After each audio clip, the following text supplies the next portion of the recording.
E nessa sessão 132, de hoje, há 7 projetos que estão vetados, há 7 vetos na pauta, estão trancando essa pauta de votação e estão impedindo que os outros projetos sejam analisados. Primeiro, esses 7 vetos precisam ser votados aqui na sessão ordinária, para depois os projetos em regime de urgência, que eles possam ser apreciados. E entre os projetos em regime de urgência, tem um projeto do deputado Capitão Assunção, que cria o programa Alerta Araceli, que é um alerta emergencial que deve ser disparado em casos de sequestro e desaparecimento de crianças e adolescentes.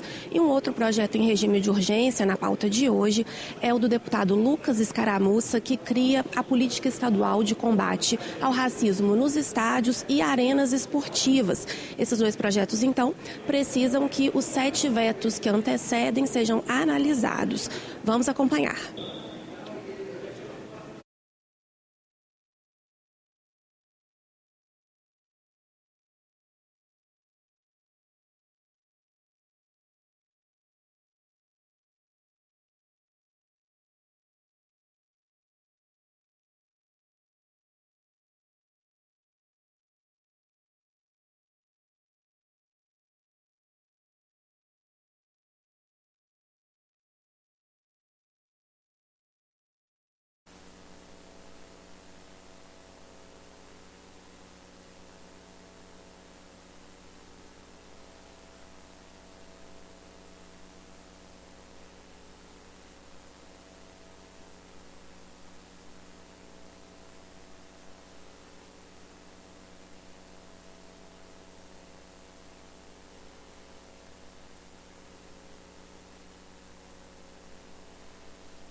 Começaremos a sessão em 7 segundos.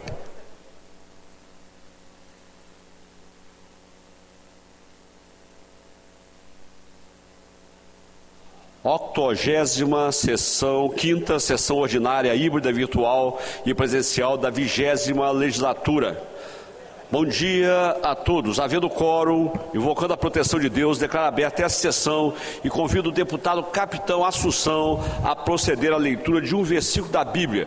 E para tanto eu solicito a todos que fiquem de pé.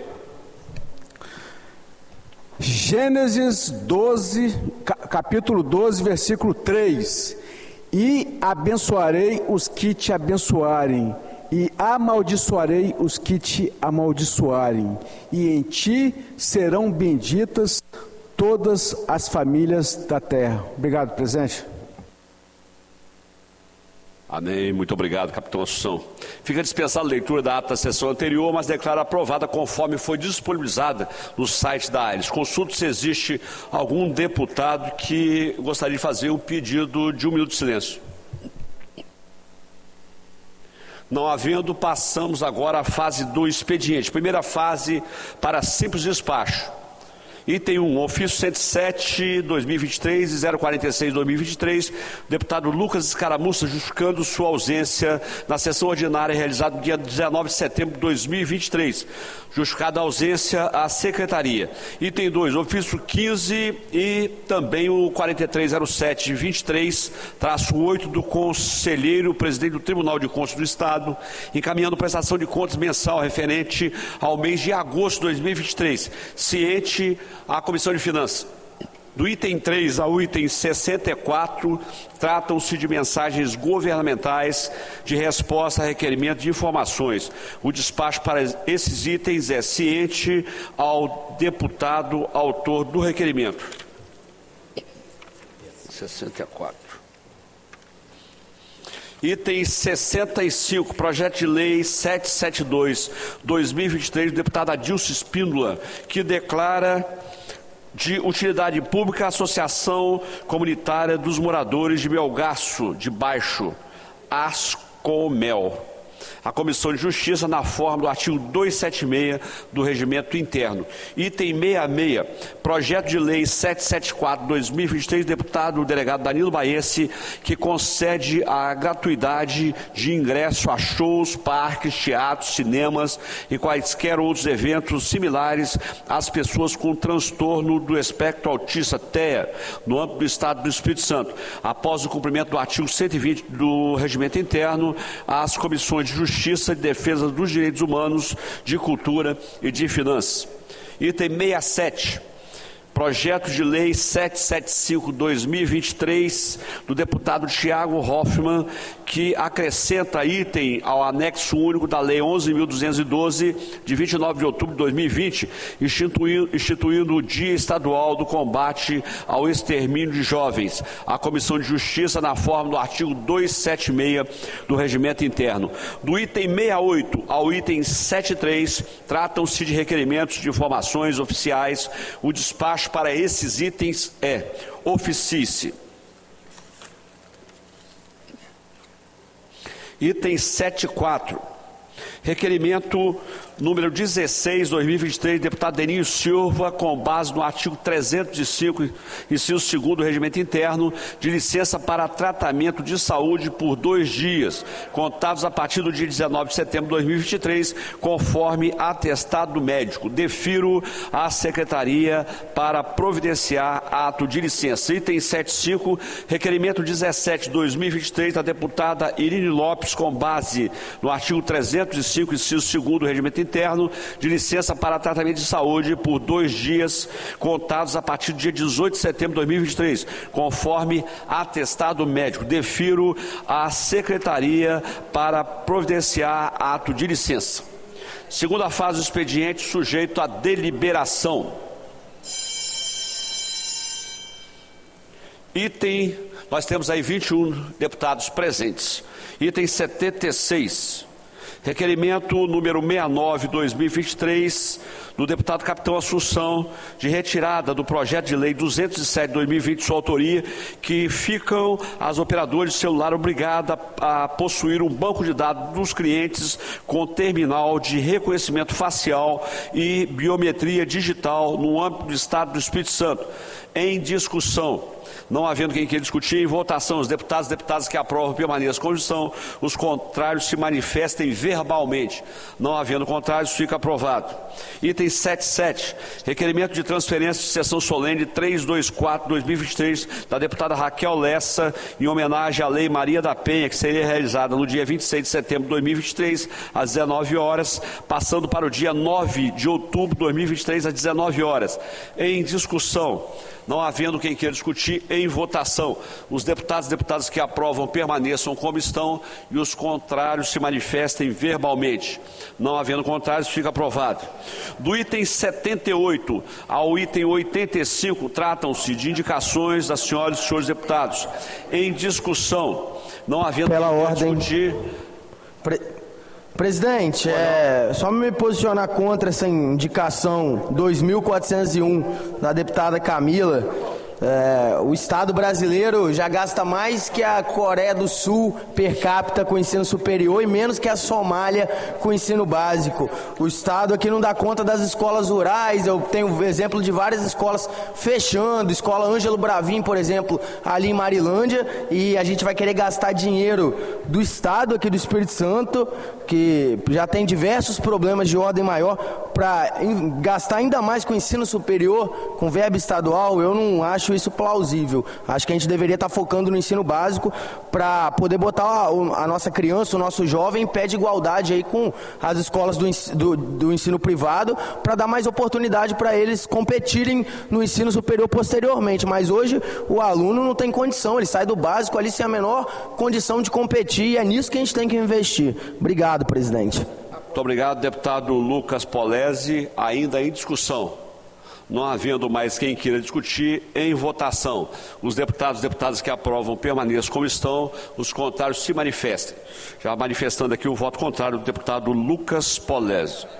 Também do deputado Calegari, voto contrário. Aprovadas as indicações.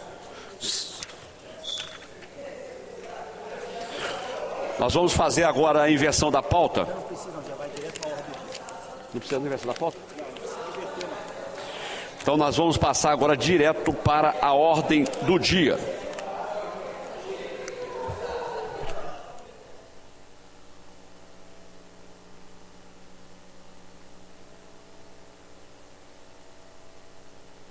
Discussão única nos termos do artigo 66, parágrafo 6 da Constituição Estadual, do veto total do projeto de lei complementar 26/2023, de autoria do deputado Coronel Hélio, que concede benefício tributário aos militares estaduais inativos e pensionistas com doença profissional ou com doença grave, contagiosa ou incurável.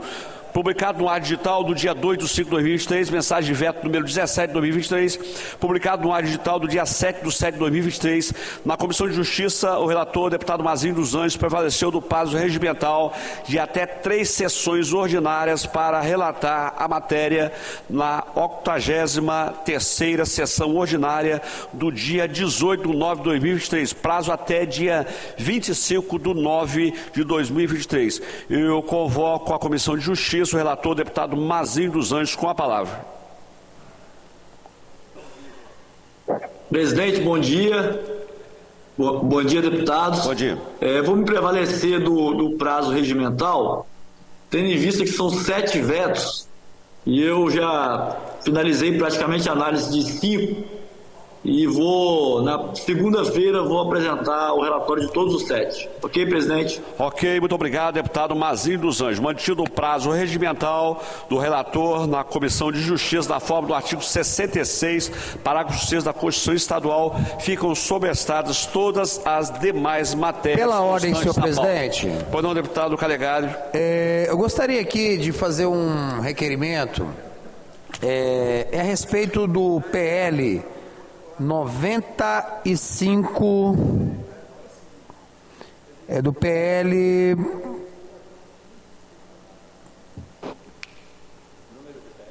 por favor, 95, 95, o PL 95/2023 de minha autoria, que corre em regime de urgência e que foi aprovado, o regime de urgência, e que o deputado estadual Chambinho fez o requerimento, pediu para baixar de pauta, baixar da pauta, até a resposta do requerimento de urgência, até a resposta do requerimento de informações ao DETRAN. O requerimento de informações, ele constava o prazo de 72 horas. E essas informações, esse prazo já passou, já passaram 72 horas, e eu gostaria então que voltasse o nosso PL a tramitar no regime de urgência, pelo menos então na próxima sessão. Gostaria de conversar, eu sei que o nobre deputado Chambinho, que pediu vistas, está online, se ele concorda que a gente pudesse pelo menos então na próxima sessão, que ele voltasse online. Eu sei que hoje, até por um acordo que nós temos, assim, ficaria difícil online nós discutirmos o projeto, Gostaria até de ver com o presidente a possibilidade de nós vermos então para a próxima sessão. Ok, deputado Calegari, nós estamos encaminhando aqui para a Secretaria para análise, ok? Nós passaremos agora à fase das comunicações. Concedo a palavra ao primeiro deputado inscrito aqui na fase das comunicações, deputado Adilson Espíndola. Cumprimentando a Vossa Excelência, deputado Danilo Baense, que preside a sessão nesse momento, cumprimento a todos os colegas parlamentares, desejar um excelente dia a todos e vou declinar de fazer uso da palavra. Muito obrigado, deputado Adilson Espíndola. Eu convoco agora a fazer uso da palavra o deputado Alcântara Filho. Presidente, de igual sorte, cumprimentar todos os colegas deputados, também declinando do uso da palavra. Deus abençoe a todos. Muito obrigado, deputado Alcântara Filho. Com a palavra, deputado Alexandre Chambinho. Bom dia, presidente. Desejo uma excelente quarta-feira a todos os nobres colegas deputados, a todos que nos acompanham através da TV Assembleia, mas também quero declinar da palavra no dia de hoje. Muito obrigado, deputado Chambinho. Com a palavra, deputado Alain Ferreira.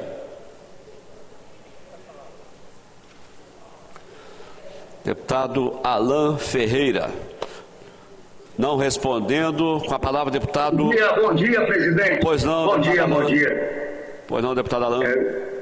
Desculpa aqui, mas estou vindo para deixar um bom dia para todos vocês aí, todos os colegas deputados, o senhor que está presidindo com maestria, como sempre, essa sessão, e vou declinar da minha fala hoje. Obrigado. Muito obrigado, deputado Alain Ferreira. Com a palavra, deputado Bispo Alves.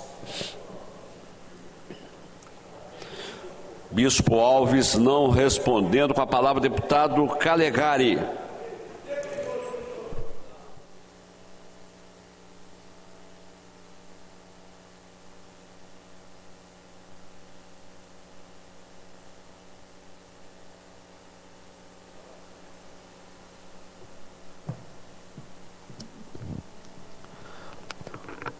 Bom dia a todos, aos meus queridos colegas deputados estaduais, aos servidores desta casa, sem o qual o nosso trabalho não seria realizado, aqueles que estão nas galerias. Eu venho aqui com muita felicidade e alegria, ainda no rescaldo de ontem, em que conseguimos aprovar com unanimidade na CCJ o relatório do deputado Mazinho dos Anjos, dando pela aprovação da PEC, de minha autoria, a PEC 002, pela efetivação dos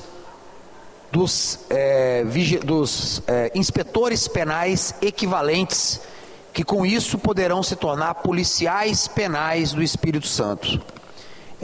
Foi um dia de extrema alegria nessa Assembleia, de extrema felicidade, de congratulação entre todas aquelas pessoas que estavam aqui, todos aqueles olhares felizes e os nossos colegas deputados. E é claro que aquilo eu diria que foi assim, metade do trabalho, porque nós conseguimos ali provar um ponto de vista de que existe uma base jurídica sobre a qual trabalhar, de que existe um precedente, como bem disse o deputado Mazinho dos Anjos, a respeito da constitucionalidade do aproveitamento desses equivalentes, tendo em vista que ao criar-se a polícia penal, criou-se uma nova categoria de policiais, uma nova categoria de servidores, e que são servidores de Estado. É uma carreira de Estado que foi criada, e para a qual ninguém fez concurso.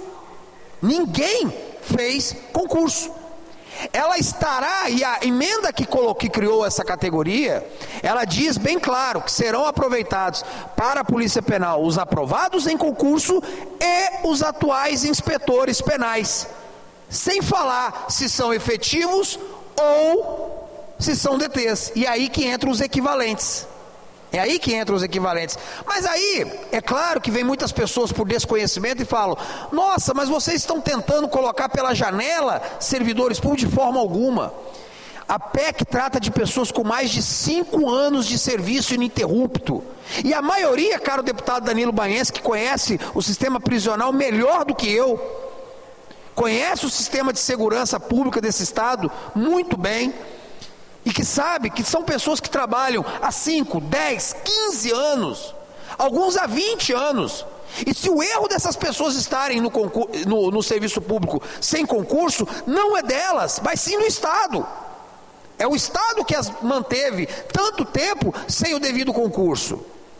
E agora, em que já existe parecer jurídico da Procuradoria-Geral da República, de que essa função de polícia penal não pode ser exercida a não ser por policiais penais, sem a PEC, o que aconteceria? O que acontece? Os 1.600 DTs serão simplesmente despejados, jogados na rua da amargura.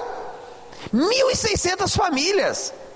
Daí a importância, não é, caro Coronel Wellington, da aprovação disso aí. Trata-se de humanidade, sim, mas trata-se também de eficiência com o dinheiro público. Pois pensa bem, ter o Estado agora, do dia para a noite, que recrutar 1.600 novos servidores que terão que ser treinados, preparados, pessoas verdes, que nada sabem do sistema prisional, e aí vem os inocentes e falam: ah, mas são pessoas que foram aprovadas em concurso. Olha, vocês estão falando com um deputado que é professor de cursinho para concurso.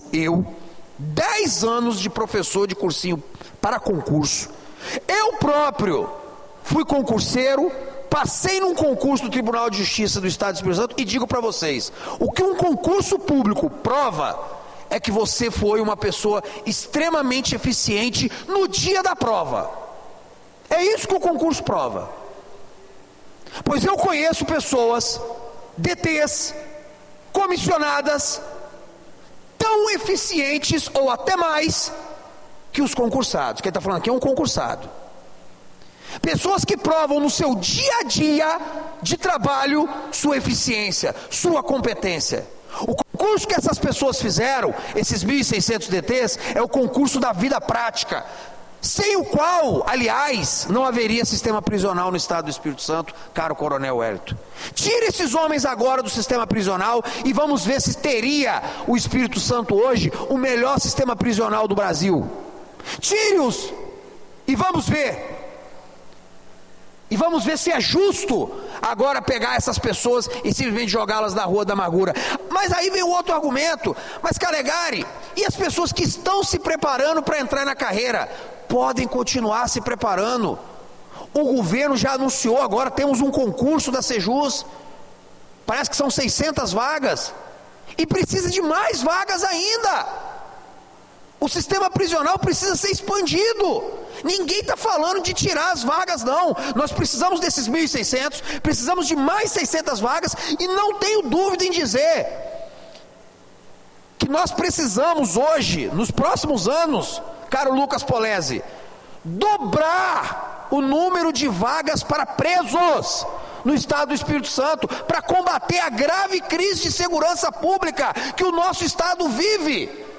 Precisamos aumentar o encarceramento no nosso Estado, o que significa a necessidade de mais servidores. Então uma coisa não prejudica a outra.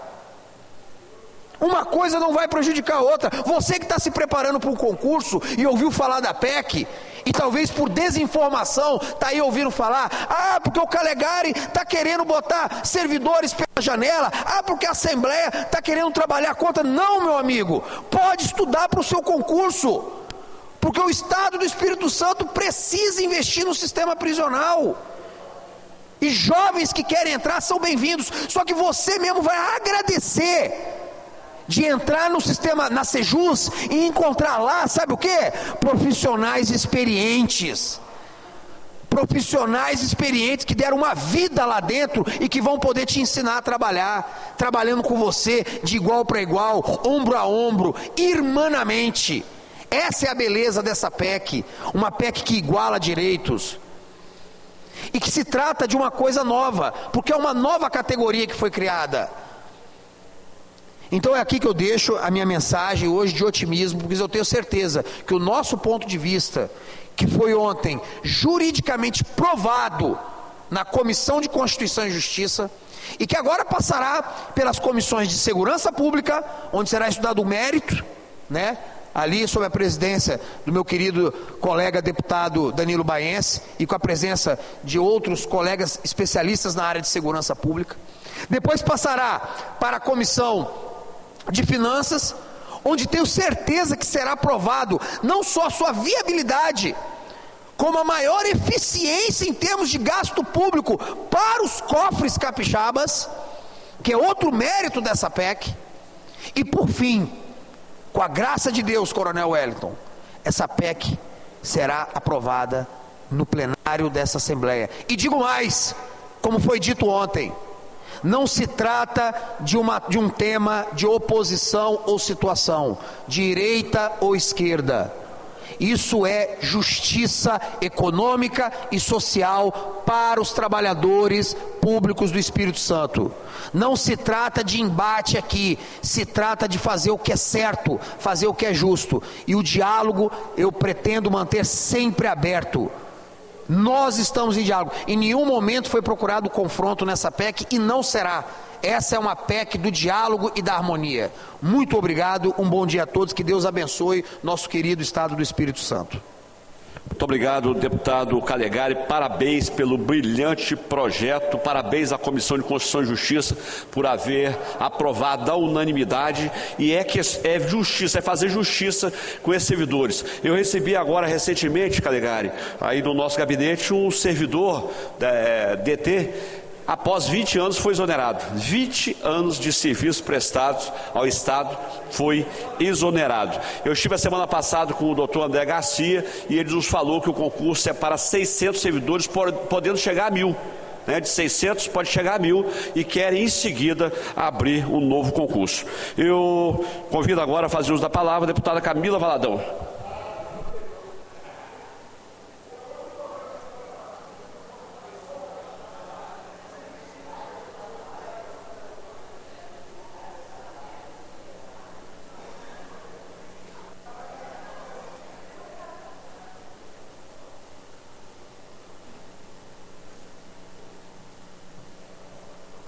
Bom dia, senhoras deputadas, senhores deputados. Quero aproveitar e subir essa tribuna para comemorar a retirada de pauta do projeto de ontem, que nós inclusive comentamos aqui nesta tribuna, que pretende acabar com o casamento civil igualitário no nosso país. Então, uma vitória da mobilização, uma vitória de todos aqueles e aquelas que defendem que o amor precisa vencer nesse país.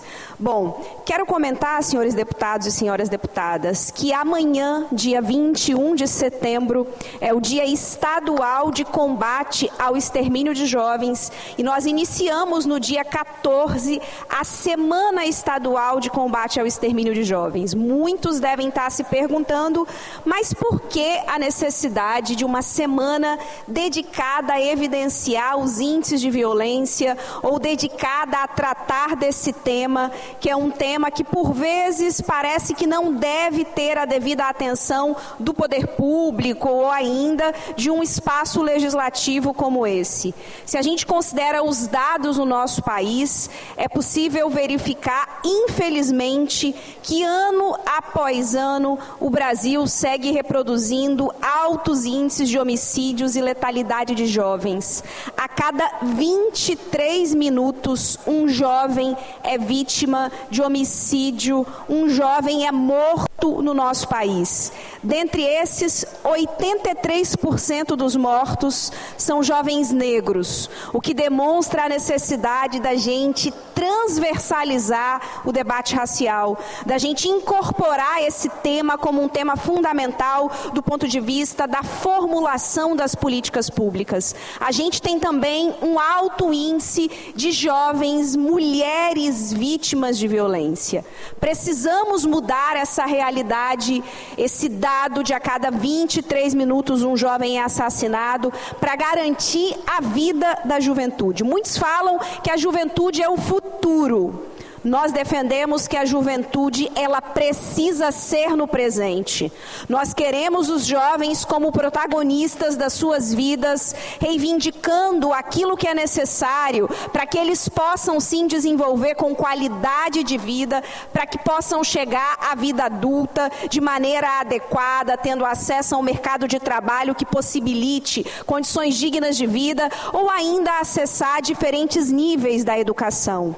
Os dados demonstram também que entre os jovens do nosso país, principalmente a juventude LGBTQIAPN+, e a juventude indígena sofre de extrema vulnerabilidade, o que demonstra também a necessidade da gente trazer esses jovens como sujeitos e protagonistas das suas vidas. Uma das iniciativas que nós fizemos enquanto mandato, ainda no início dessa legislatura, foi ir até as comunidades indígenas do Estado do Espírito Santo para reunir com a juventude indígena. Tem gente gente que pensa, mas lá não tem jovem. Tem muitos jovens. Jovens que sabem o que querem e quais são as demandas do ponto de vista do poder público. Portanto, a gente pauta aqui nesta casa que as políticas de juventude precisam ser cada vez mais transversais. Afinal, os jovens estão no mercado de trabalho, muitas vezes informal, precarizado, na busca por um ensino de qualidade.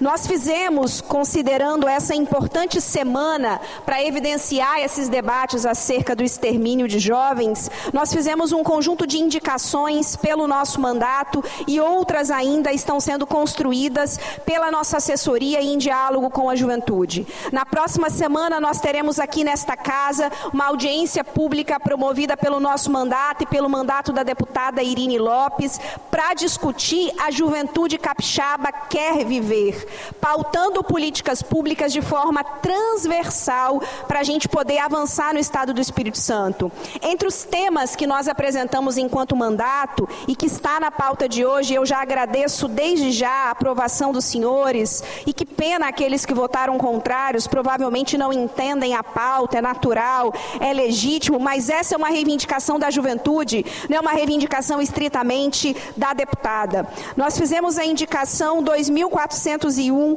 que é para a criação da Universidade Estadual Pública do Estado do Espírito Santo. Essa é uma pauta antiga da juventude capixaba, pauta essa que aparece desde a primeira Conferência Estadual de Políticas Públicas para a Juventude. O Espírito Santo é um dos poucos estados do país que não tem uma universidade estadual. Manter apenas no nosso território uma única universidade federal e drenar recursos públicos para a iniciativa privada a partir da política de bolsas é privar vários estudantes, principalmente das cidades do interior, a ter acesso ao ensino digno que articule pesquisa, ensino e extensão. Por isso nós replicamos aqui essa que é uma demanda colocada na pauta da juventude capixaba há mais de 15 anos, a necessidade de criação de uma universidade pública para formar estudantes com qualidade, garantindo a esses acesso à bolsa de assistência estudantil,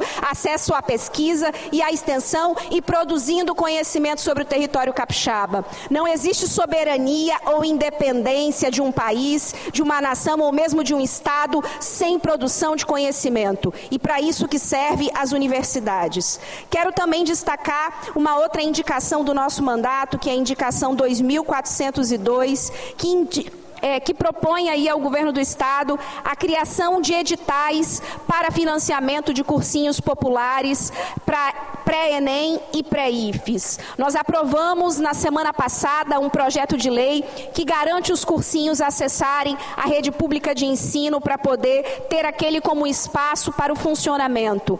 Agora a nossa indicação é para que o governo do estado fomente esse tipo de iniciativa a partir de editais de financiamento de cursinhos. Grande parte dos cursinhos populares que prestam um serviço de excelência e qualidade funcionam na base do voluntariado e da arrecadação de recursos a partir daqueles e aquelas que entendem a importância dessa iniciativa. Por último, quero comentar aqui a indicação 2407 do nosso mandato, que propõe ao governo do estado a criação do Observatório da Juventude Capixaba com a garantia de participação da sociedade civil.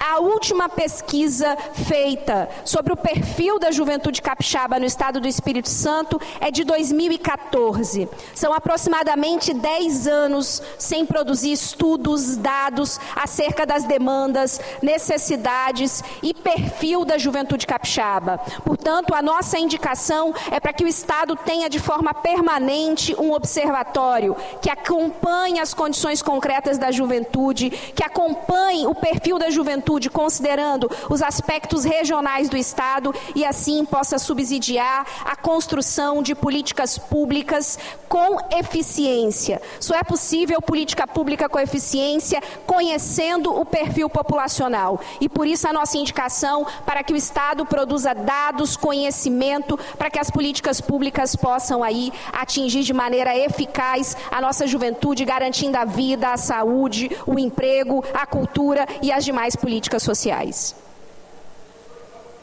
Muito obrigado, deputada Camila. Pela ordem, senhor presidente. Pois não, deputado Thiago Hoffmann. Sem, obviamente, querer furar a fila aqui, e apenas para dar uma informação em cima da fala da deputada Camila, que fica mais difícil a distância pelo online pedir uma parte, mas informar a deputada Camila Valadão que no ano passado nós criamos a Universidade Estadual. Então, pela primeira vez na história do Espírito Santo, nós temos uma universidade. Eu tive a honra, como secretário de Inovação e Desenvolvimento, de criar a universidade. Ela já funciona, a deputada Camila, com cursos de graduação, pós-graduação, mestrado e doutorado, todos gratuitos, não nas universidades particulares, utilizando cursos da UFES e do IFES, em parceria com a UFES e com o IFES, espalhados pelos diversos polos de EAD, municípios afora. Obviamente, nós podemos evoluir no tempo para que tenhamos uma universidade física, mas o Espírito Santo hoje já conta com uma universidade pública, a nossa UNAC. Obrigado, senhor presidente. Obrigado, deputado Thiago Hoffmann. Deputado Capitão Assunção, a situação dos nossos adolescentes realmente é preocupante. Vossa Excelência, que esteve na legislatura passada conosco, tanto na Comissão de Segurança como na Comissão de Proteção à Criança e Adolescente, nós temos lutado muito porque esses jovens estão sendo cooptados pelo tráfico de entorpecente e acabam sendo assassinados muito novos. O ano 2022 nós tivemos 74 homicídios de adolescentes e no ano de 2023, de janeiro a julho, agora 43 assassinatos. Vossa Excelência está com a palavra.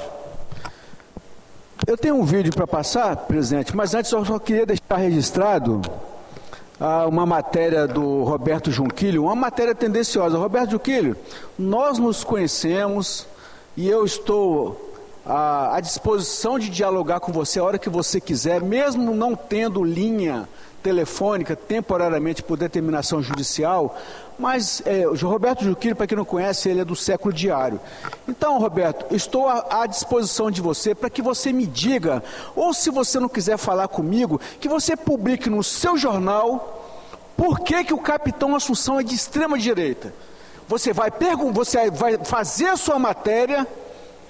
E se você quiser me chamar para ir no seu jornal, eu estou à disposição para que você me explique, ou para que você escreva no seu jornal, por que o deputado Capitão Assunção é de extrema direita. Aí a gente vai conversar a respeito. Enquanto isso, eu só declaro que a sua matéria é altamente tendenciosa. Aqui quem está falando é o futuro prefeito de Vitória. Por favor, o vídeo.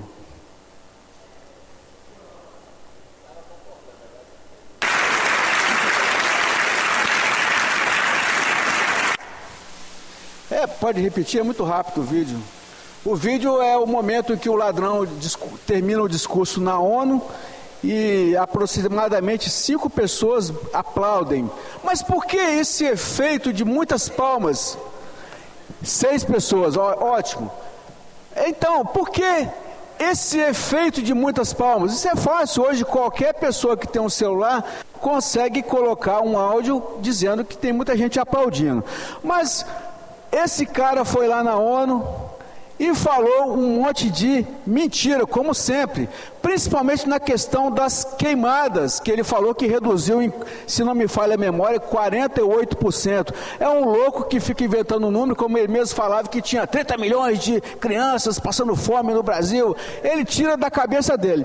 E ontem eu fiquei ouvindo aqui um pronunciamento de um deputado falando que o Bolsonaro entregou os piores números da Petrobras. Eu vou falar agora rapidamente aqui sobre alguns números da Petrobras. 28 de julho de 2022, lucro da Petrobras sobe 26,8% no segundo trimestre para 54 bilhões. Petrobras registra lucro líquido recorde de 106,6 bilhões em 2021. Petrobras lucra 46 bilhões no terceiro trimestre de 2022. Dividendos da Petrobras ajudam e o governo tem superávit recorde. Com Petrobras, governo tem mais de 100 bilhões em dividendos. Conselho de Petrobras aprova mega dividendos que supera 78 bilhões. Todas essas matérias, se vocês quiserem consultar, está aí no Google. Dá um Google, digite Petrobras superávit e vocês verão o ano em que isso acontece, justamente na gestão do melhor presidente da República, Jair Messias Bolsonaro. Quando tinha o ladrão na presidência, o que nós tínhamos era o chamado Petrolão. Vou lembrar aqui para o pessoal que está assistindo em casa o que foi o Petrolão. Como era o modus operandi da quadrilha? O modus operandi da quadrilha envolvida no escândalo da Petrobras, porque esse governo Lula, o governo de bandido, ele quebrou a Petrobras. Quando Bolsonaro assumiu o governo, a Petrobras estava quebrada. Pois bem, conhecida como o modus operandi da quadrilha envolvida no escândalo da Petrobras, conhecida como Operação Lava Jato, era extremamente complexo e envolvia diversos atores, empresas e políticos. Políticos de que partido? Aqui estão os principais elementos desse esquema de corrupção. Tudo que eu estou passando hoje, agora eu vou fazer em slide para que todo mundo acompanhe bem devagarzinho, em doses bem lentas, para todo mundo não esquecer dessa história, apesar do ministro do STF ter dito que isso não aconteceu. Número 1, formação de cartéis de empreiteiras. Grandes empreiteiras brasileiras como a Odebrecht, a OAS e a Camargo Corrêa formaram cartéis que se envolveram em práticas de fixação de preços, licitações fraudulentas e pagamento de propinas em contratos com a Petrobras e outras empresas estatais. Entendeu por que a petralhada gosta de estatal? Superfaturamento e contratos fraudulentos, propina e lavagem de dinheiro. Políticos, executivos da Petrobras e intermediários recebiam propinas em dinheiro, muitas vezes por meio de contas no exterior. Esquemas de lavagem de dinheiro complexos, envolvendo offshores e empresas de fachada. Financiamento de campanhas políticas. Uma parte significativa das propinas era direcionada a partidos políticos e aos próprios políticos, financiando campanhas eleitorais e influenciando decisões políticas. Conivência e corrupção interna. Funcionários da Petrobras desempenharam papéis cruciais ao facilitar os contratos fraudulentos e garantir que as propinas fossem pagas certamente mensalmente. Investigação e exposição. A investigação da Operação Lava Jato começou em 2014, quando a polícia desvendou uma rede de corrupção que operava dentro da Petrobras com os laços do Partido dos Trabalhadores. A operação resultou em prisões, delações premiadas e a exposição pública do escândalo. Consequências legais. Vários executivos políticos e empresários envolvidos no esquema foram presos e condenados. Além disso, a Petrobras enfrentou graves perdas. Vou repetir. Além disso, a Petrobras enfrentou graves perdas financeiras e uma queda em sua reputação. Quais os principais nomes dos envolvidos? Quem sabe, quem adivinha qual o primeiro nome envolvido? Ele mesmo, o bandido mor, o Lula, Luiz Inácio Lula da Silva. Segundo nome, a mulher que hoje está lá no BRICS, a mulher da estocadora de vento, Dilma Rousseff. Terceiro lugar, empresários como Marcelo Odebrecht, José Aldemário Pinheiro, Ricardo Pessoa, entre outros. Políticos, vários políticos de partidos como o Partido dos Trabalhadores foram investigados e condenados, incluindo Antônio Palocci, ex-ministro do governo Lula. Vamos aqui, partidos políticos. O escândalo envolveu diversos partidos políticos, com destaque para qual partido? Partido dos Trabalhadores, o partido também do Movimento Democrático Brasileiro e o Partido Progressivo na época. Isso aqui está no Google, não tirei da minha cabeça. Outros funcionários públicos. Então, a história está aqui para ser retratada e ser mostrada. A partir dessa próxima semana, eu estarei colocando nos slides para que fique registrado. Porque sabe lá se algum dia invento de tirar isso aqui do Google? Muita coisa pode acontecer nesse Brasil, não é mesmo? Principalmente por um homem que vai para a ONU e é aplaudido por alguma meia dúzia de pessoas e depois muda-se o áudio como se milhares de pessoas estivessem aplaudindo o ladrão. Obrigado, presidente. Muito obrigado, deputado Capitão Assunção. Com a palavra, o deputado Coronel Wellington.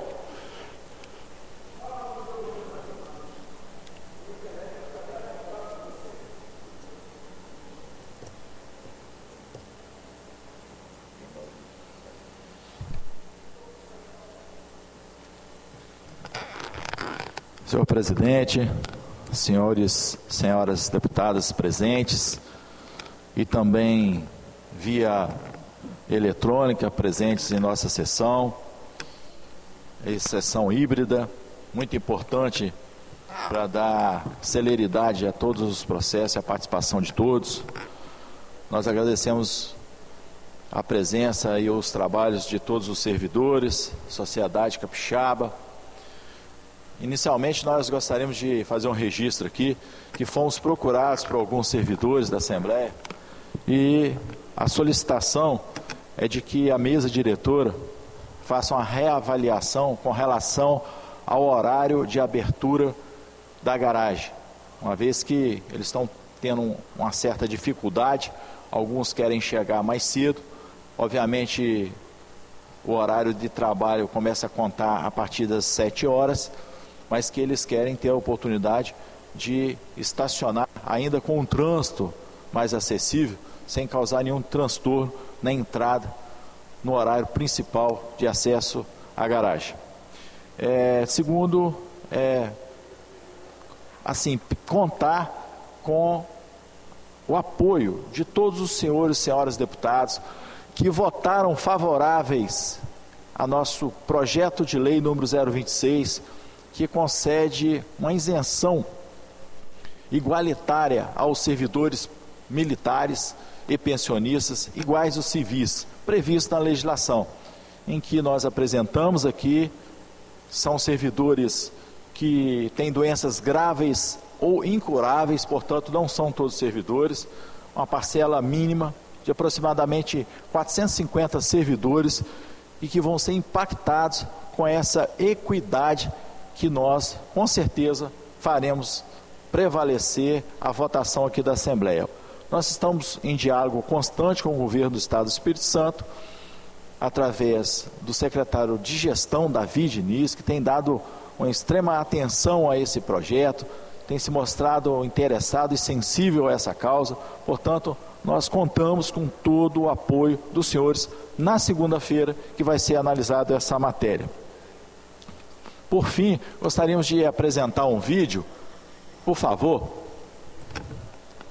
Você vai ver agora um flagrante. Olha só o que fazem esses alunos.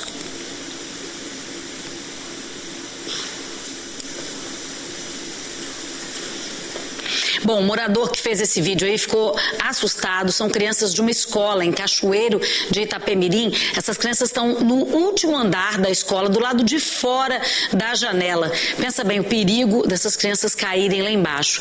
O Matheus Passos está ao vivo com esse assunto aqui pra gente. Boa noite, Matheus. Ei, Dani, boa noite para você, boa noite para quem tá ligado com a gente aqui no ES2. O que chama a atenção, além de toda essa cena, é que em quase 2 minutos de vídeo, nenhum responsável aqui da escola Anacleto Ramos, no bairro Ferroviários, em Cachoeiro de Itapemirim, chega ali nessa janela, chama a atenção, repreende esses alunos diante desse perigo. O vídeo foi gravado na tarde de hoje, como eu disse, aqui na escola Anacleto Ramos, mostra uma outra área da escola, uma área mais alta, que como a gente consegue ver, esses alunos estão no último andar e esses alunos são adolescentes, eles têm 15 anos. No vídeo, esse morador que gravou toda essa cena, ele fica bastante apreensivo, chega a citar alguns perigos, como por exemplo, um desses adolescentes cair, despencar ali do telhado, ou até mesmo se bater, né, ou até mesmo encostar em um dos fios de energia elétrica ali e algo pior acontecer. Nós procuramos, né, a prefeitura aqui de Cachoeiro de Itapemirim, a prefeitura disse em nota que esse espaço não é uma sala de aula, é um espaço anexo a essa escola, utilizado para outras atividades, como ensaios de teatro, e esses alunos, durante a presença nessa sala, seja em qualquer ação aqui da escola, são acompanhados por um responsável. responsável. A Prefeitura ainda destaca, ao fim dessa nota, que os adolescentes não são crianças e, nas palavras da Prefeitura, têm capacidade de entender o perigo que estavam enfrentando. Mas é bom a gente destacar, mesmo sendo adolescentes de 15 anos, são menores de idade, por isso é sempre importante a presença de um adulto, um responsável ali da escola. Essa sala foi fechada para que telas de proteção fossem instaladas, mas a gente destaca, Dani, que essa ação só foi tomada depois desse vídeo viralizar. Volto com você aí no estúdio.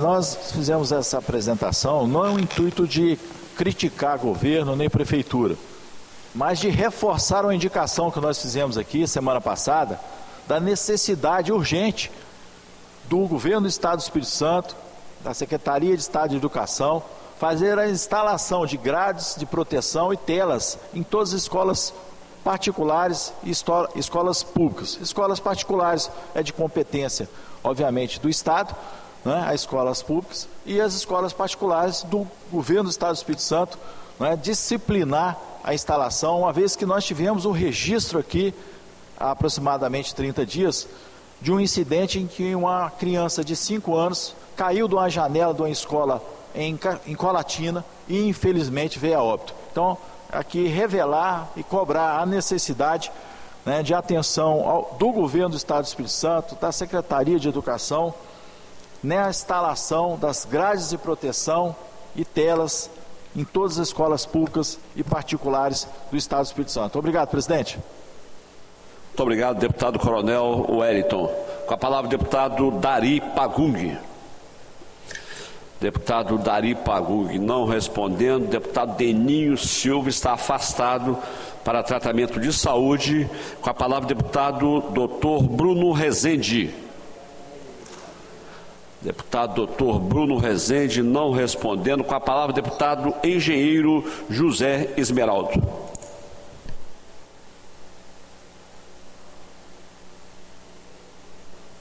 Engenheiro José Esmeraldo está sem som. Senhor presidente, senhores deputados, deputadas, aqueles que nos assistem através da TV Assembleia, eu hoje vou fazer um pronunciamento, até mesmo para dar uma informação ao grande prefeito de Cariacica, que foi colega nosso na Assembleia Legislativa, nosso querido ex-deputado estadual e hoje prefeito de Cariacica, Euclério Sampaio. É óbvio que o Euclério, Cariacica é muito grande e ele não tem informação de todas as regiões de Cariacica, apesar de que, e eu sou testemunha, que no meu entender, sem desmerecer os demais prefeitos que por aí passaram, Euclério tem sido, com certeza, o prefeito número 1 em todas as épocas do município de Cariacica. Parabéns ao meu amigo Euclério Sampaio. Mas eu queria passar uma informação para você, Euclério, em função de dezenas, por que não dizer de centenas de obras que você faz dentro da jurisdição de Cariacica. E eu vou, como morador e aluno que fui do grupo escolar Eulália Moreira e que hoje recebe o nome do patriarca, nosso Virgílio Schwab, Francisco Schwab. Seu Virgílio, como era chamado, era o patriarca, era o homem que realmente cresceu Porto de Cariacica. Ele tinha ali um alambique de cachaça e era um cara fantástico, pai de vários amigos, homens e mulheres, né? E inclusive a escola que antes tinha o nome de o Grupo Escolar Eulália Moreira, né? Dona Eulália era filha de Virgílio Francisco Schwab, um homem que realmente merece todo o nosso respeito e toda a nossa consideração. Mas eu quero me reportar nessa oportunidade, solicitar ao nosso querido prefeito e recomendar que seja feita uma melhoria de adequação em relação ao teto da Escola Municipal de Ensino Fundamental Virgílio Francisco Schwab, antigo Grupo Escolar Eulália Moreira. Eu fiz ali os meus 5 anos de grupo escolar. A gente tinha um boné e tinha, cada ano tinha uma fitinha branca. Eu estudei no Grupo Escolar Eulália Moreira, 1º, 2º, 3º, 4º e 5º ano. Depois veio o médio, onde com orgulho e muita satisfação iniciei a minha trajetória escolar.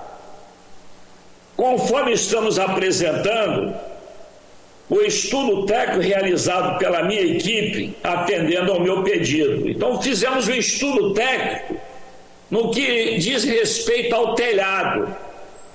Esse telhado é um telhado de eternite,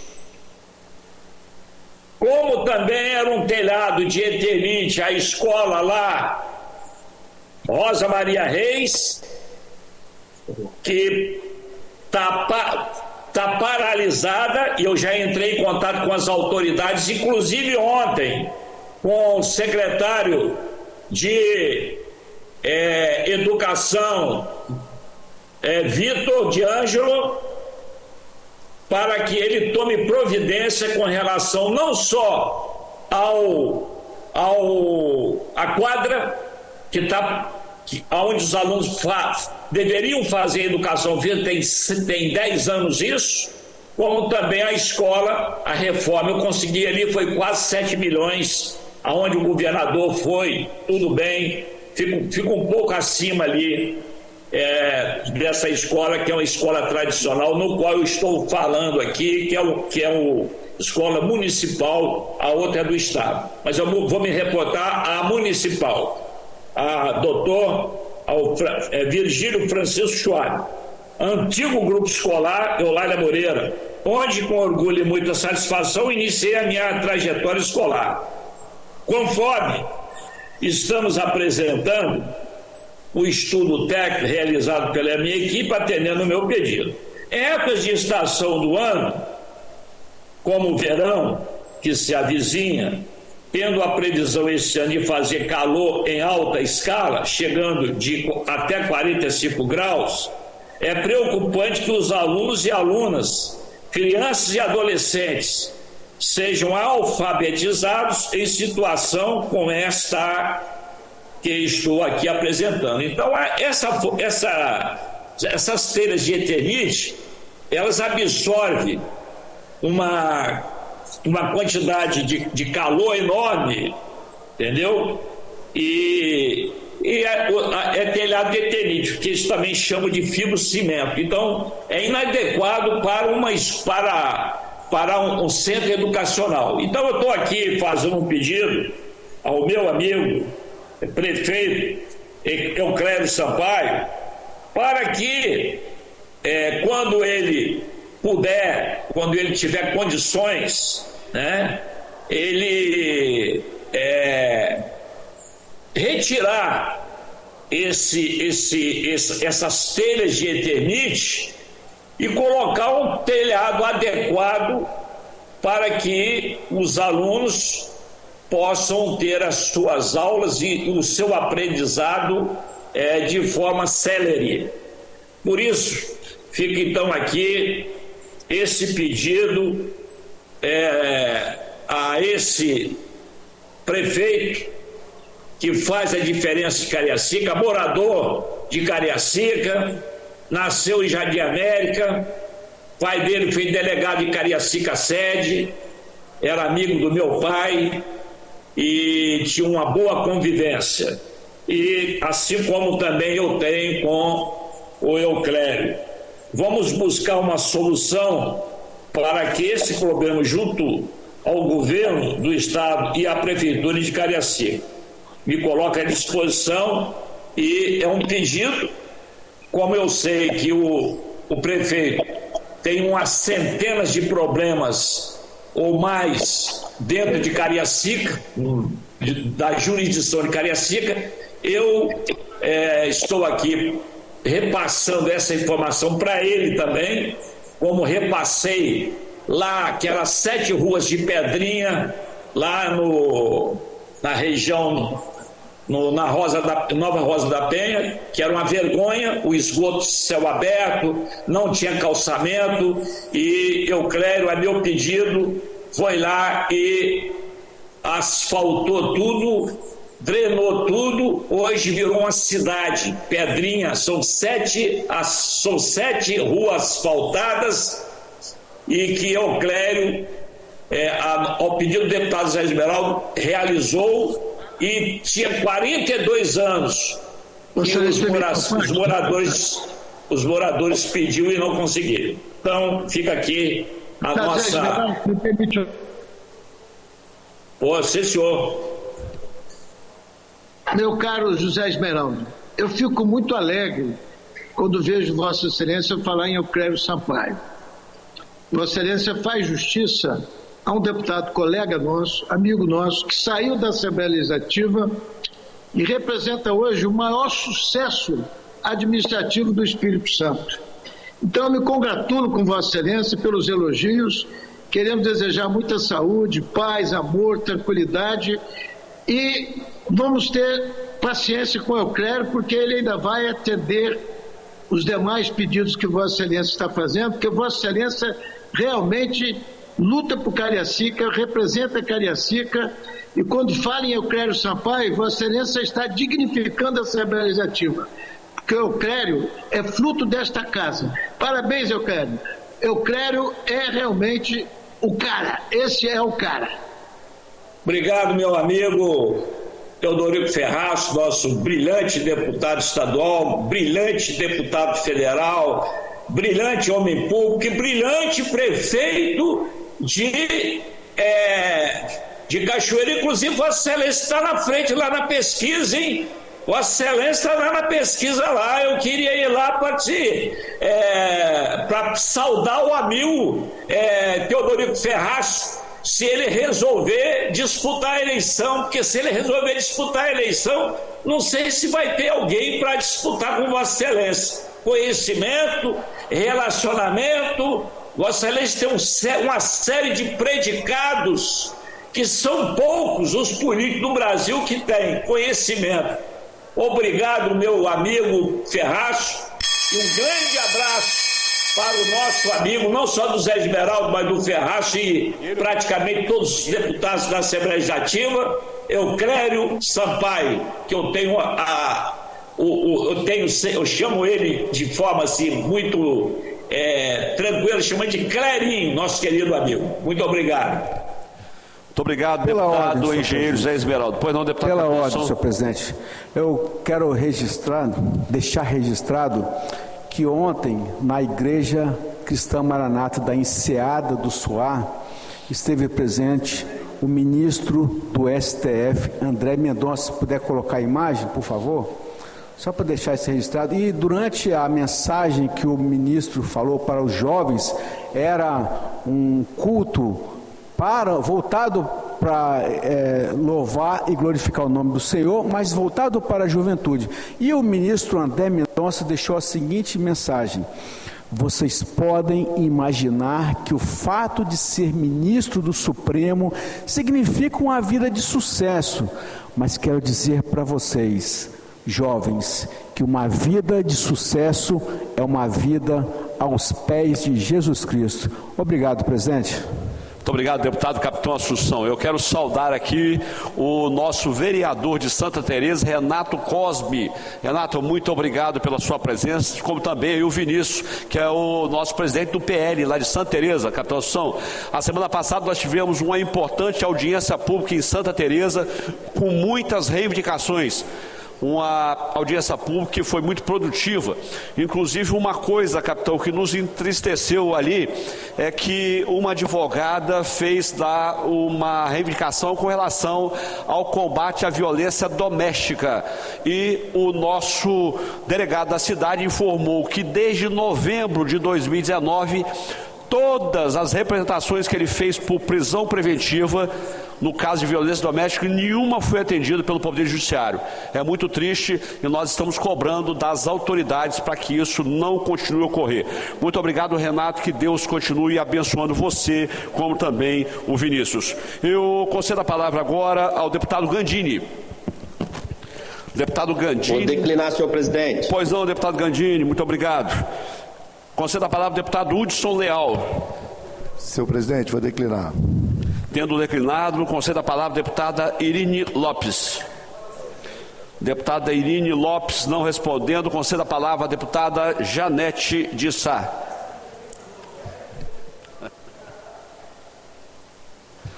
Mas Zé fala mais do que ela. Zé Esmeraldo fala mais.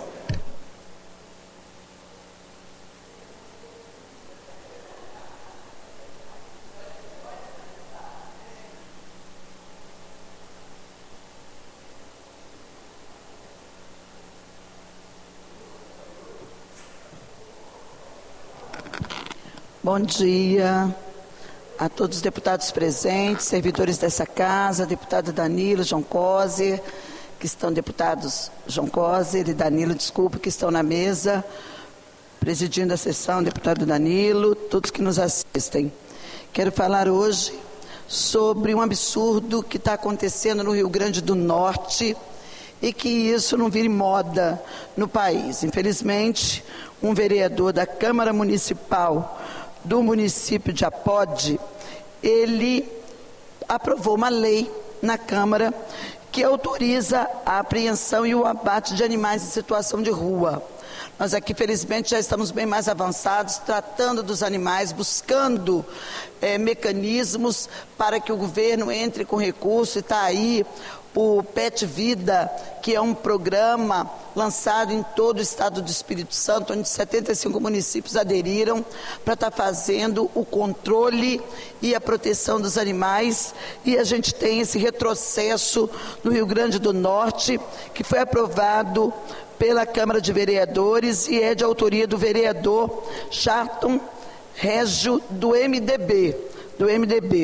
Ele coloca o seguinte, que em 8 dias do animal apreendido, se não for feita a retirada do animal, desde que ele esteja com algumas zoonoses, ele será abatido e ele deve ser recolhido e levado para a zona rural do município, e lá, não havendo nenhum tutor para poder estar buscando esse animal, ele será automaticamente eutanasiado, ou seja, abatido.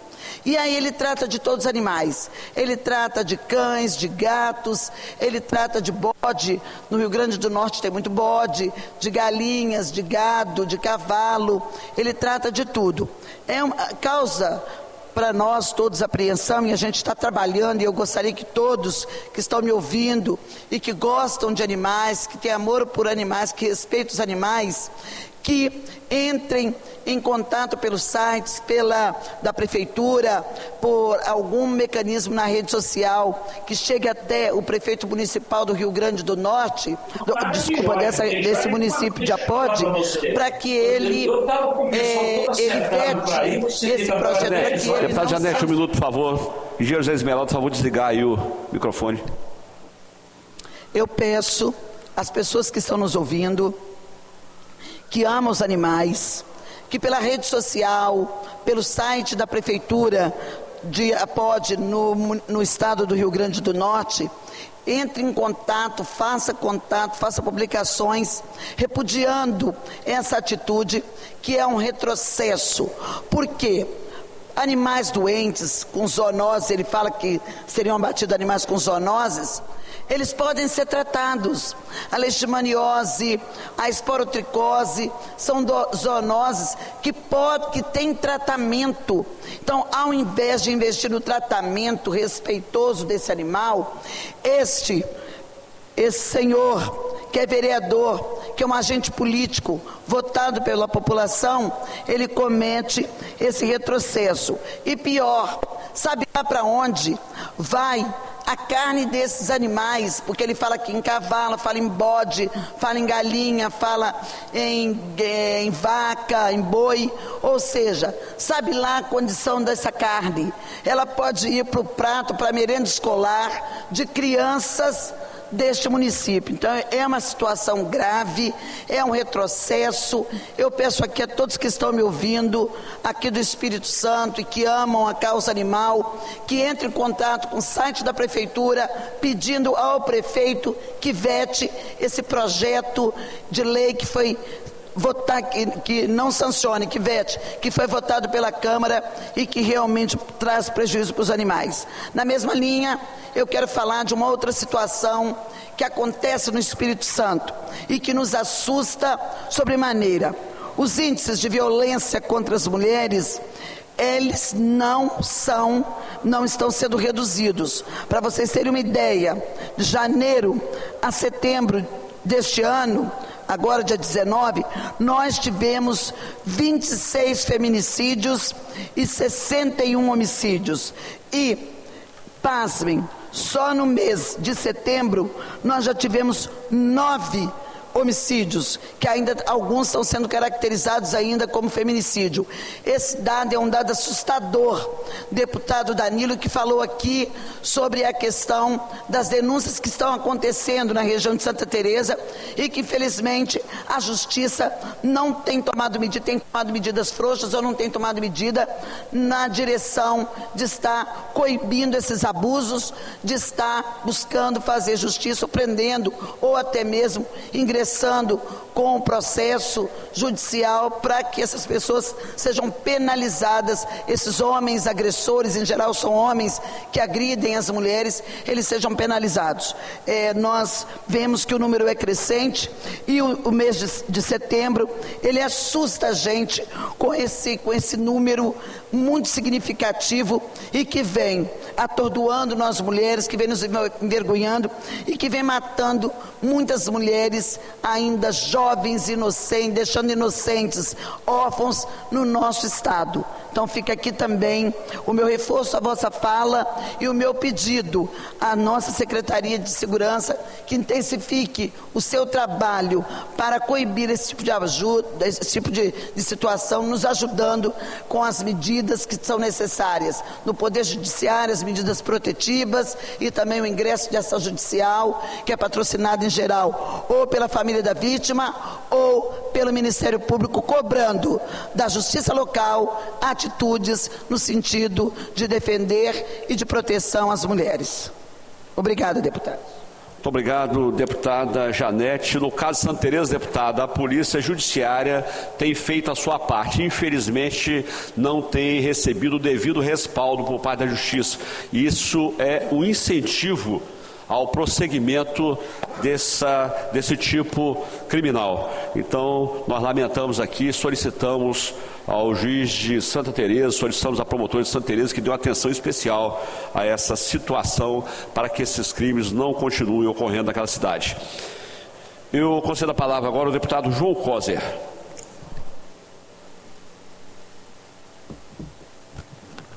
Senhor presidente, senhora deputada Janete, demais deputadas, senhores deputados,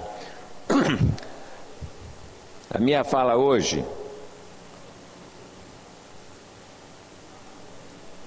Senhor presidente, a minha fala hoje é sobre dois temas importantes, saúde e a pessoa com deficiência. Mas eu ouvi um deputado aqui na tribuna hoje, tentando falar mal do presidente Lula, que teve um desempenho extraordinário na reunião da ONU. Foi aplaudido 7 vezes, pelo menos 2 delas de pé. Então, só quando você fala para a população, você tem que ser honesto. até porque as pessoas acompanham. E aí nessa ânsia, porque a inveja é uma doença ruim, o presidente Lula ganhou, em 8 meses já está, além de presidente do Brasil, presidente do G7, presidente do Mercosul, e daqui a pouco, se continuar assim, vai chegar a presidente da ONU. Aí também o chamou de ladrão, um presidente ladrão. Tinha realmente um presidente ladrão, nós vimos lá. Ladrão de joia, colar, ladrão de relógio, ladrão de caneta, só que era o presidente dele, não era o nosso. O nosso elevou o Brasil a uma condição muito humanizada e muito respeitada no mundo inteiro e também aqui no Brasil. Falou mais uma, não é ignorância, porque talvez a falta de conhecimento, que a Petrobras teve muito lucro, e é verdade. A Petrobras fez muito caixa para distribuir para os acionistas privados. Por que fez muito caixa? Porque ela fez a venda de ativos. Mais de 45 ativos vendeu inclusive a BR Distribuidora. Se você tem 50 imóveis, você está duro, você não tem nenhum dinheiro no caixa, e você vende 45 desses imóveis, você vai ter muito dinheiro em caixa. Então, quando você dialoga com a sociedade, com a população, você tem que ser honesto. A Petrobras fez sim dinheiro, mas ela ficou muito mais empobrecida e muito menor. O filé da Petrobras foi entregue ao capital privado, capital internacional. É um crime contra a nossa nação. A Petrobras é uma empresa que foi construída e passou pelos militares, pelos civis, por todo tipo de dificuldades.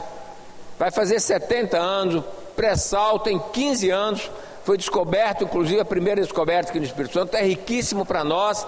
Então vir aqui tentar diminuir a Petrobras e diminuir a autoridade do presidente Lula, foi condenado de forma injusta, todos os seus processos já foram mais do que comprovado que foi manobra política do Moro, do Dallagnol, que acabou permitindo a eleição de Bolsonaro de forma criminosa, que fez muito mal para o Brasil. Perdemos vida, mais de 300 mil vidas, muitas coisas ruins, negando a ciência, negando tudo. Então, infelizmente, a gente está debatendo este tema hoje aqui. Não é meu papel, nem queria fazer isso, mas eu sou obrigado a fazer, porque não é verdade. O Lula honra o Brasil, dá dignidade à nossa nação e nos representa muito bem lá fora. Tem filha de presidentes de país querendo falar com o presidente Lula. Não acontecia isso num passado muito recente. Então, por isso que eu falo com orgulho. Mas fiz questão de vir aqui para dizer o seguinte: a Petrobras está indo muito bem, ela ia fechar aqui no Espírito Santo. Já tinha um anúncio, queriam privatizar a Petrobras. Felizmente, Jean Paul, que é o presidente da Petrobras, já esteve aqui e falou: a Petrobras vai voltar a produzir, vai crescer com mais de 22 bilhões de investimentos aqui no Espírito Santo. Então nós estamos num momento rico da nossa empresa e da nossa economia brasileira e também capixaba. Então fico feliz com isso. Meu tema era um outro, quero falar, senhor presidente, peço desculpa aqui pela minha fala, mas preciso de falar de duas coisas importantes. O Brasil idealizou no passado, e não foi pelo PT, foi com gente do partido, mas muito amplo, o Sistema Único de Saúde, o SUS. O SUS é o sistema mais amplo do Brasil, que preserva e cuida da população, da saúde de toda a população. Não só brasileira, qualquer um cidadão do mundo que estiver no Brasil, se tiver qualquer dificuldade de saúde, o nosso sistema acolhe, atende e faz toda a atenção, inclusive a atenção primária, vai subindo. Então o SUS é perfeito. Naturalmente, nós ficamos alguns anos sem aporte de recursos, com aquela emenda constitucional que chama do fim do mundo, que não permitia colocar recursos na saúde, na educação, na assistência. Sem dinheiro, as filas aumentaram. Nós temos desafios. Hoje tem muita gente esperando o exame, esperando consulta, esperando cirurgia, mas naturalmente o nosso Ministério da Saúde, a ministra Nícia, está trabalhando para aportar mais recursos. Já foram 600 milhões para exame, consulta especializada, e vão fazer mais coisas. Nós temos que andar com essas filas. Mas o SUS, ele é perfeito do ponto de vista da sua concepção. Temos desafios. Essa semana mesmo, participei de um congresso brasileiro que tratava da questão judicial e saúde, porque muitas causas são judicializadas. O cidadão tem o direito, a fila não anda, o remédio não chega, o remédio mais caro acaba indo à justiça. Isso é um dilema para o Estado, para os municípios e também para a União. Então, presidente, queria fazer esse registro e parabenizar quem idealizou, quem manteve, quem mantém o SUS como um sistema importante. E nós vivemos a sua grande necessidade agora no período da pandemia da Covid. O SUS salvou muitas vidas. Tivemos agora transplante de coração, que é só o SUS que faz. Uma personalidade importante como Faustão foi lá, entrou numa fila, poucos dias depois teve seu coração transplantado e está vivendo como aquela dona de casa, como muitos. Eu vejo isso porque vivo em casa, eu tenho um filho que está fazendo cirurgia cardiovascular, e ele fala: pai, nós estamos fazendo um transplante aqui no hospital, e eu fico muito feliz de ter também uma pessoa de casa vivendo essa realidade. Então, para essa saúde é isso, presidente. Só quero mais um teminha rápido. Eu vou parar por aqui, eu acho que a saúde é muito rica e acho que é suficiente para hoje. Estou muito grato a Deus que me permitiu ser prefeito de Vitória. Na cidade de Vitória, presidente, nós colocamos a saúde, a atenção básica em primeiro lugar no IDSUS. Vitória estava com o melhor desempenho. Eu construí 8 unidades de saúde, um centro de especialidade com 170 mil exames, 250 mil consultas anual. Então nós bombamos, colocamos em primeiro lugar no Brasil, entre as capitais do Vitória, do Espírito Santo. Então estou feliz, mas eu sei que é um desafio muito grande. O Brasil precisa de mais atenção na saúde. A população sofre. Nós, como deputados que andamos no interior, o maior pedido é avançar, ajudar na questão de consultas, exames, cirurgia, inclusive pessoas com câncer esperando tempo, 2 meses, 3 meses, 4 meses, é muito ruim. Então nosso sistema é perfeito do ponto de vista da concepção, mas precisa de aporte de recurso do Estado, dos municípios e principalmente da União, para que ele possa atender as demandas da sociedade brasileira. Então os servidores da saúde podem contar comigo, com o meu apoio, com o meu mandato, porque acredito no SUS como um sistema pleno para atendimento à nossa sociedade. Muito obrigado, deputado João Coser. Com a palavra, o deputado Lucas Polezi.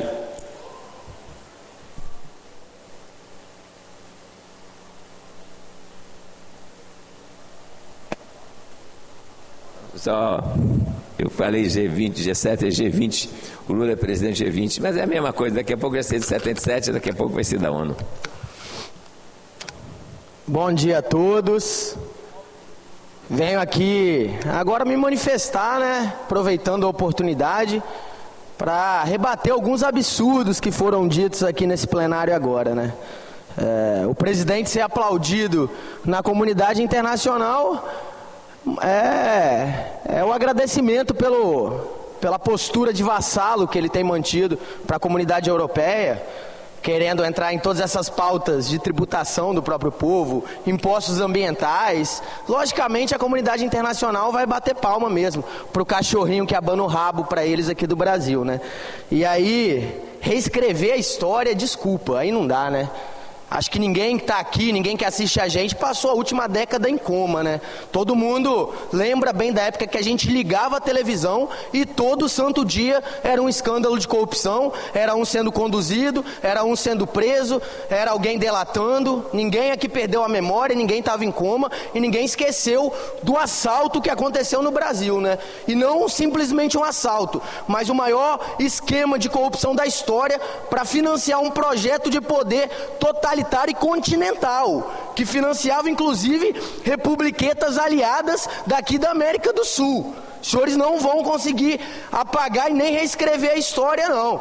Como quer o ministro Dias Toffoli agora, quando anula as provas. Talvez Lula não era ladrão, da mesma forma que o deputado que disse isso aqui não tinha ou não tem 200 milhões bloqueados pela justiça, né, nos seus bens. É a história que eles querem reescrever. Lula não tem problema com a justiça, o deputado aqui não tem 200 milhões bloqueados. Faça-me o favor, né, e querer falar de joia, de um presidente que vendeu um presente que ele ganhou. O presidente de vocês tem 11 containers de presentes roubados. Pelo amor de Deus. As estatais, o Estado brasileiro teve 25 bilhões recuperados. Esse dinheiro foi inventado? Esse dinheiro foi criado? Só a Petrobras aqui, que o senhor diz que não foi assaltada, teve 7 bilhões devolvidos. 7 bilhões. Criaram esse dinheiro? como que não teve assalto no Brasil é fazer o povo de otário. E desculpa, se dizem que o que não houve assalto, se dizem que o que houve aqui no Brasil não foi assalto e querem chegar ao poder, querem chegar à prefeitura, é porque querem repetir a mesma coisa que aconteceu. É simples assim. A gente já olha a intenção muito clara do que querem fazer de posse do Estado brasileiro novamente.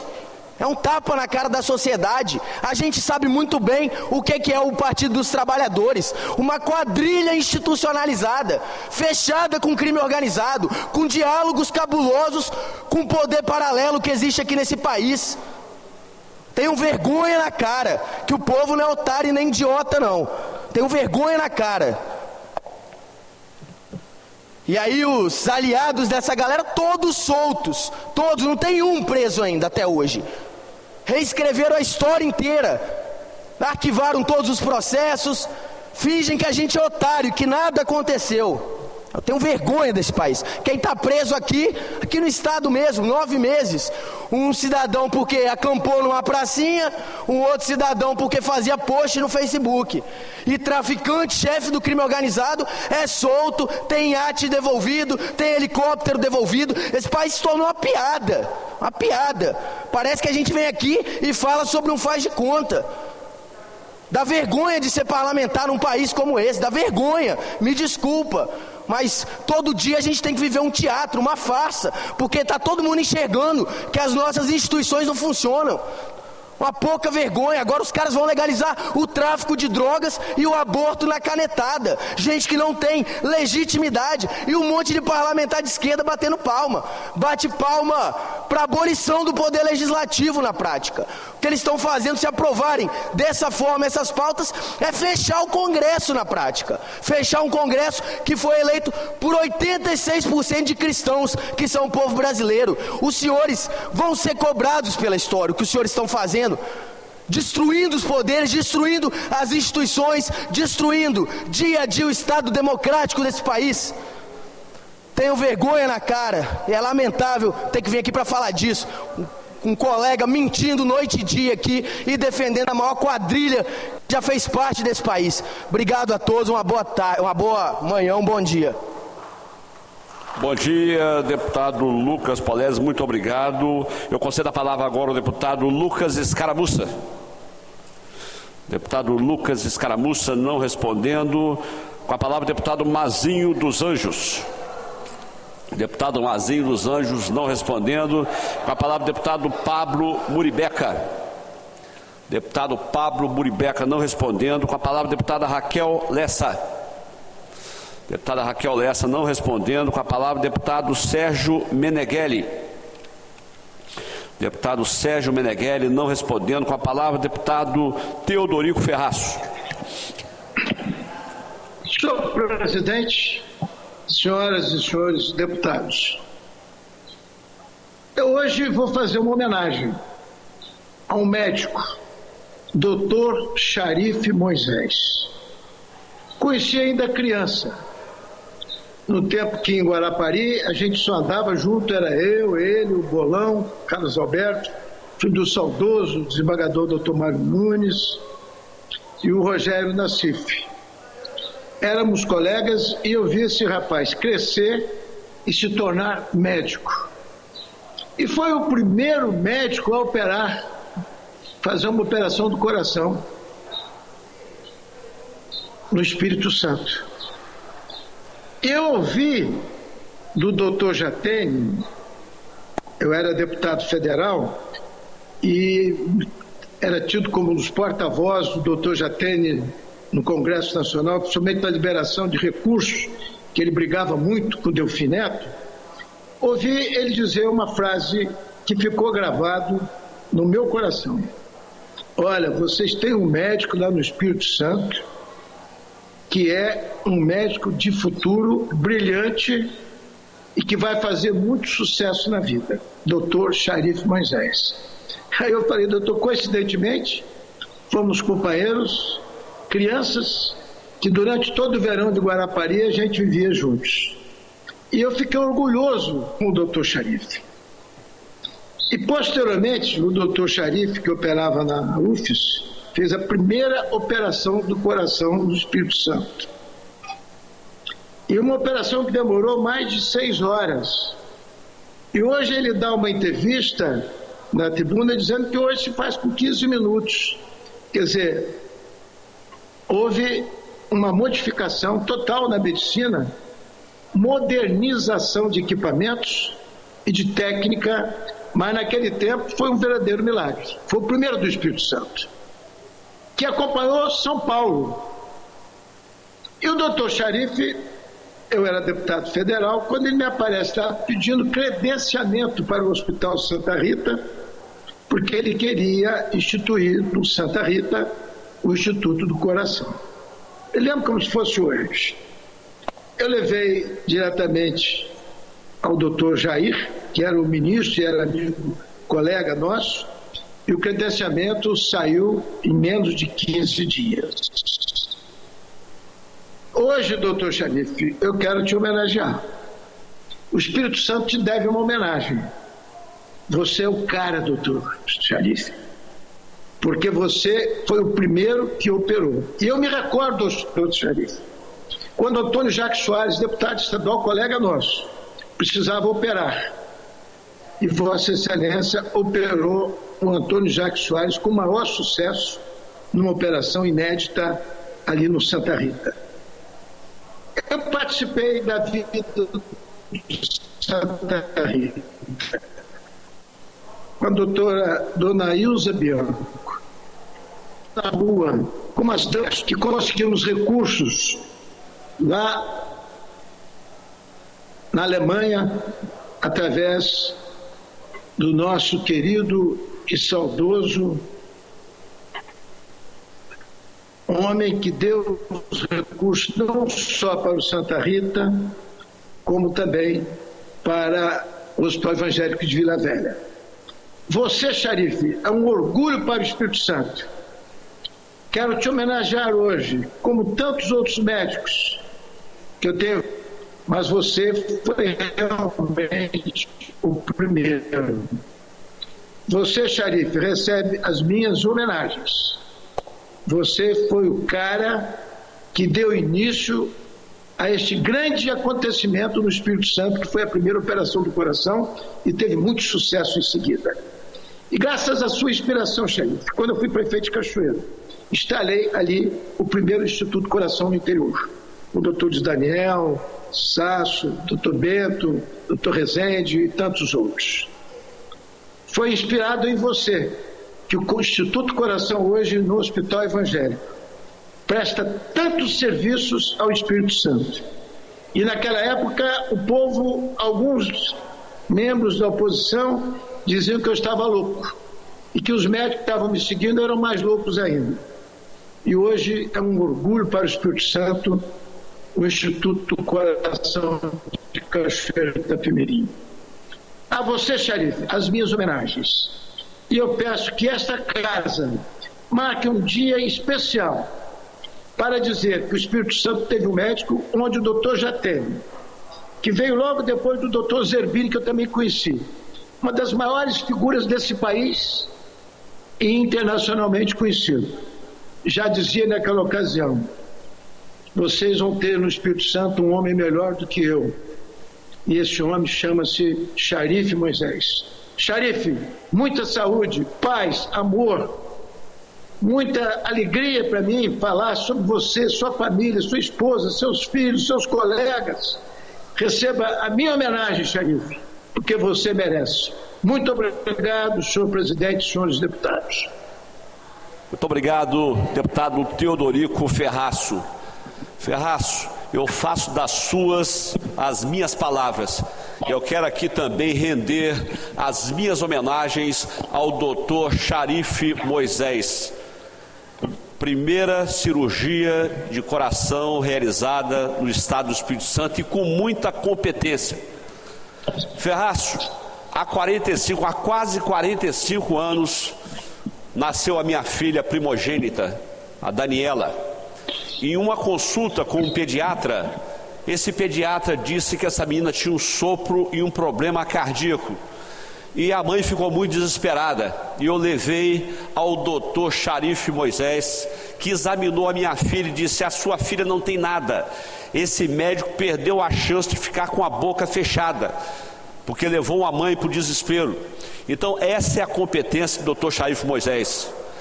Posteriormente, agora há poucos anos, o meu sogro fez os exames e precisava de realizar uma cirurgia de coração. E no dia anterior à cirurgia, eu o levei ao Sharif, já no final do dia. A cirurgia estava marcada para o dia seguinte. O doutor Sharif examinou, olhou os exames e disse o seguinte: você realmente está com uma situação complicada e precisa ser operado urgentemente. Mas ele pegou o estetoscópio e começou a auscultar o meu sogro. E ao escutar, ele disse o seguinte: olha, o que eu estou auscultando aqui não é o que está escrito ali no seu exame. E disse para mim: Danilo, repita o exame ainda hoje. E ligou para um amigo dele. Eu fui até o consultório e realizou o exame novamente, e esse cidadão não tinha nada. O meu sogro não tinha nada, está bem até hoje, não precisou de fazer a cirurgia. Então o doutor Sharif realmente é uma competência, Ferraz, de um coração maravilhoso e fabuloso. Todas as pessoas que vão consultar, se tiver dinheiro, são atendidas, mas se não tiver, também são atendidas da mesma forma, e ele realiza todos os exames necessários aqui, encostadinho na gente aqui na Assembleia, em frente ao Tribunal de Contas, onde ele está com o seu consultório. Parabéns, doutor Sharif Moisés, um grande profissional, um exemplo para todos os cardiologistas do Estado do Espírito Santo. Muito obrigado. Eu concedo a palavra agora ao deputado Tiago Hoffmann. Pois não, Ferraz, está falando, Ferraz? Está sem som, Ferraz. Está sem som. Deputado Danilo Baense, como fico satisfeito e alegre de ver esse depoimento de Vossa Excelência. Confirmar aquilo que nós falamos e muito mais. Veja, Vossa Excelência, são 50 anos, foi em 67 a primeira operação. Então vamos nos unir, Danilo, para prestar uma grande homenagem a esse cidadão, Sharif Moisés, um nome que está escrito na história com tinta nanquim. Que Deus o abençoe e lhe dê ainda muita saúde, e muito obrigado, Danilo, por confirmar as minhas palavras, palavras que brotaram do meu coração e do coração de Vossa Excelência. Muito obrigado, Teodorico Ferraz. Inclusive você citou aí o doutor Zerbini, que eu tive a oportunidade de conhecê-lo ainda na década de 70, onde fez uma cirurgia de uma prima minha ali em São Paulo. Pessoa muito competente e que realmente fez referência ao doutor Sharif Moisés como um dos maiores cirurgiões desse país. Eu concedo a palavra ao deputado Tiago Hoffmann. Não respondendo, concedo a palavra ao deputado Vandinho Leite. Não respondendo, concedo a palavra ao deputado Zé Preto. Não respondendo, eu quero aqui agora usar esse tempo final para agradecer aos nossos pares por haverem aprovado à unanimidade a nossa indicação 2408. Essa indicação que foi feita ao governador do estado é para a utilização da denominada linha verde da terceira ponte aos veículos de transporte de passageiros por aplicativo. Uma indicação muito importante que fará justiça com essa categoria. São muitos veículos, os táxis já podem usar aquela terceira faixa, e agora nós estamos solicitando ao governo do estado que disponibilize também essa faixa para os veículos de aplicativo. Fizemos já uma indicação, capitão Assunção, recentemente, para que no horário de pico seja disponibilizada a terceira faixa, que fica ociosa, para que possa dar uma melhor vazão no trânsito, já que aqui na parte de Vitória são muitas faixas, 8, 9 faixas de veículos que desembocam em apenas 2. Então nós fizemos indicação ao governo também para disponibilizar aquela terceira faixa do horário de pico. Fizemos também uma indicação ao prefeito de Vila Velha para que retire o semáforo que tem ali na entrada da ponte em Vila Velha, onde dá acesso da Avenida Carioca e também do posto Moby Dick, aos moldes do que é feito pela manhã, todos os dias, onde são colocados cones ali e liberam as duas faixas. Então, eu solicitei aí ao prefeito de Vila Velha que retire aquele sinal e deixe o trânsito fluir livre da Avenida Carioca, também das pessoas que passam ali pelo posto Moby Dick. Eu quero agradecer aqui a presença de todos vocês, todos os deputados ainda presentes aqui nessa sessão, agradecer a presença dos nossos servidores da Assembleia Legislativa, agradecer especialmente a TV Assembleia, agradecer o meu amigo aqui, Torino Marques. Parabéns aí pelo seu novo programa. Estou ansioso para ser entrevistado por Vossa Excelência, que, aliás, já me entrevista na cidade há mais de 30 anos. Lucas Polese, esse homem me entrevista há mais de 30 anos aí na Polícia Civil do Estado do Espírito Santo. Então agora eu quero ser entrevistado novamente por Vossa Excelência.